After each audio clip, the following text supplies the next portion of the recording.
श्री हरि। राधे राधे दोस्तों। उत्पन्ना एकादशी साल में आने वाली सभी एकादशियों में महत्वपूर्ण मानी जाती है। ऐसा इसलिए क्योंकि इसी दिन एकादशी माता का जन्म हुआ था और भगवान विष्णु ने उन्हें पूजे जाने का वरदान दिया था।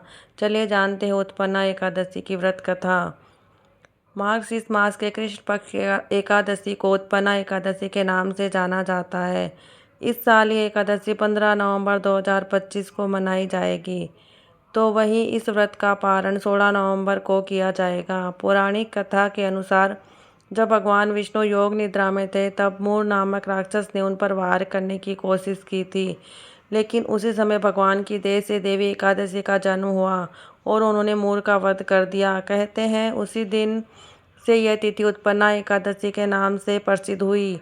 कहते हैं जो भक्त इस व्रत को करता है उसके जीवन के सारे अंधकार दूर हो जाते हैं। यहाँ हम आपको बताएंगे उत्पन्ना एकादशी के पावन की कथा के बारे में। चलिए जानते हैं। सतयुग में मूर नामक एक दैत्य था जो बड़ा बलवान और दुष्ट था। उसने अपनी शक्ति के बल पर इंद्र, आदित्य, वसु, वायु, अग्नि आदि सभी देवताओं को पराजित करके भगा दिया था। जब इंद्र सहित सभी देवता भगवान शिव के पास पहुँचे तो उन्होंने सारा वृतांत कहा। तब भगवान शिव ने कहा, हे देवताओं, तुम्हारे दुखों का नाश भगवान विष्णु करेंगे, इसलिए तुम उनकी शरण में जाओ। इसके बाद सभी देवता क्षीर सागर में पहुँचे। वहाँ भगवान को शयन करते देख हाथ जोड़कर उनकी स्तुति करने लगे। हे देवताओं द्वारा स्तुतित करने योग्य प्रभु, आपको बारंबार नमस्कार है। देवताओं की रक्षा करने वाले मधुसूदन, आपको नमस्कार है। आप हमारी रक्षा करें। दैत्यों से भयभीत होकर हम सब आपकी शरण में आए हैं। आप इस संसार के कर्ता, माता पिता, उत्पत्ति और पालन करता और संहार करने वाले हैं।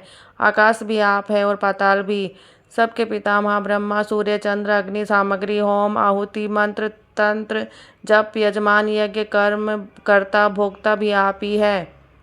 आप सर्वव्यापक हैं। आपके सिवा तीनों लोकों में चर तथा अचर कुछ भी नहीं है। हे भगवान, दैत्यों से हमें पराजित करके स्वर्ग पर अपना अधिकार जमा लिया है। हम सब देवता इधर उधर भागे भागे फिर रहे हैं। आप उन दैत्यों से हम सब की रक्षा करें।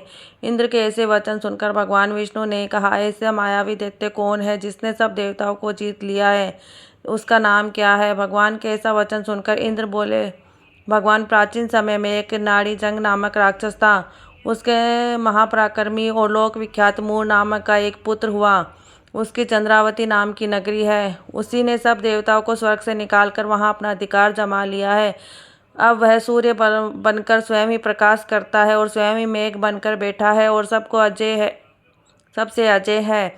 यह वचन सुनकर भगवान ने कहा, हे देवताओं, मैं शीघ्र ही उसका वध करूंगा। जब तुम चंद्रावती नगरी जाओ। और उसके बाद भगवान सहित सभी देवताओं चंद्रावती नगरी पहुँचे। उस समय जब देवता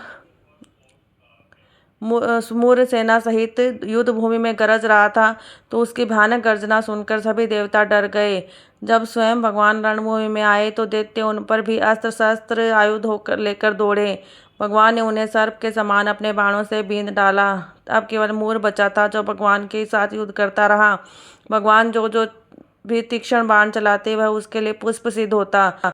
उसका शरीर छिन्न भिन्न हो गया, किंतु वह लगातार युद्ध करता रहा। इसके बाद दोनों के बीच मल्लयुद्ध हुआ। कहते हैं 10,000 वर्ष तक उनका युद्ध चलता रहा, किंतु मूर नहीं मरा।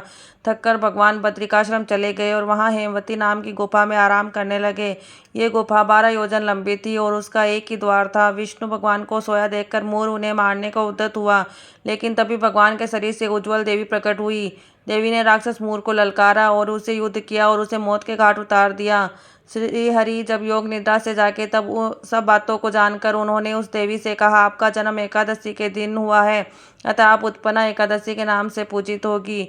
जो भी आपकी पूजा करेंगे उसे मेरी कृपा प्राप्त होगी। जय श्री हरि नारायण दोस्तों।